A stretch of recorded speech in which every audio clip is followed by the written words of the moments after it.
Our primary accounting places 1.1 billion pesos nga utang sa kanhi administrasyon ang kinahanglan mabayaran sa kasamtangang administrasyon sa Cebu Provincial Government.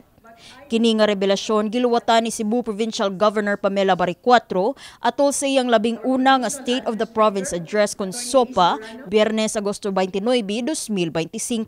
We found infrastructure-related payables piling up.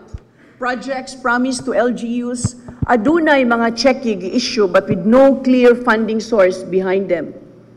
And worse, contractors were asked to implement projects without proper bidding. Unsa man ni budol-budol. Gawas sa outstanding payables sa Kapitolyo, gituki sab ni Baricuatro ang uban pang mga problema ang giatubang sa probinsya.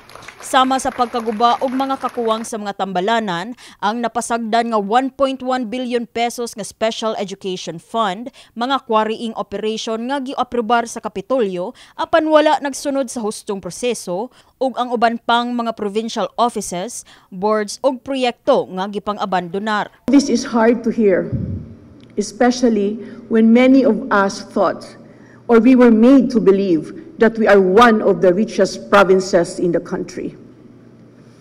But I am not here to throw stones.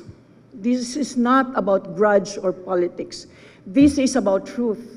I call out these irregularities not to shame anyone, but because real leadership means calling out underperformance when we see it. Samtang si Cebu Provincial Vice Governor Glenn Soco na mahayag sab nga angayan na nga move on ang probinsya gikan sa milabay na nga pamunuan. Karon yun really is about moving forward. No? I'd like to really be more positive about things. No? Gusto nako nga we have to give this administration a chance.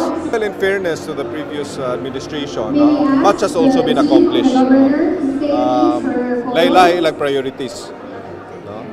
Nagkanayon sab si Soco sa ilang pagpangandam ug sa pag-umol sa ilang proposed budget sa iyang buhatan ug sa sangguniang panlalawigan alang sa tuig 2026.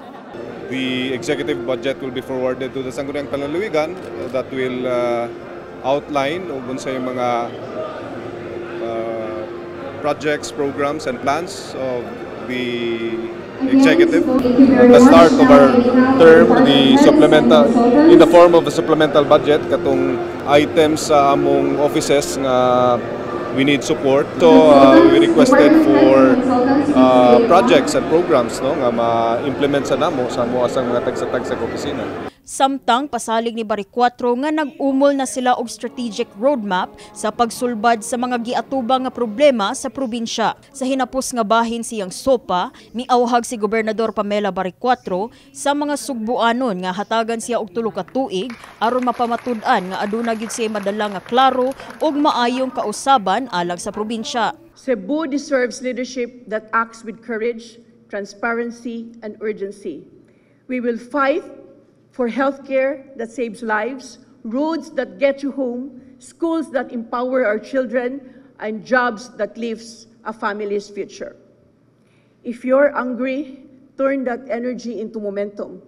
Hold us to account, demand the data, and help us improve. Samtang subay sa mando ni Presidente Ferdinand Bongbong Marcos Jr. nga ipaubos sa lifestyle check ang tanang mga opisyales sa gobyerno, mipadayag si Cordova Mayor Cesar Suwan kinsa mitambong sa SOPA nga andam siya nga mosanong sa hagit sa presidente. Yes, welcome kayo no to ang pag-ingon nga mag lifestyle check sa tanan nga mga nasa politics no from the higher level up to the barangay councilors. Kini si Liza May Piñaranda alang sa My TV Cebu.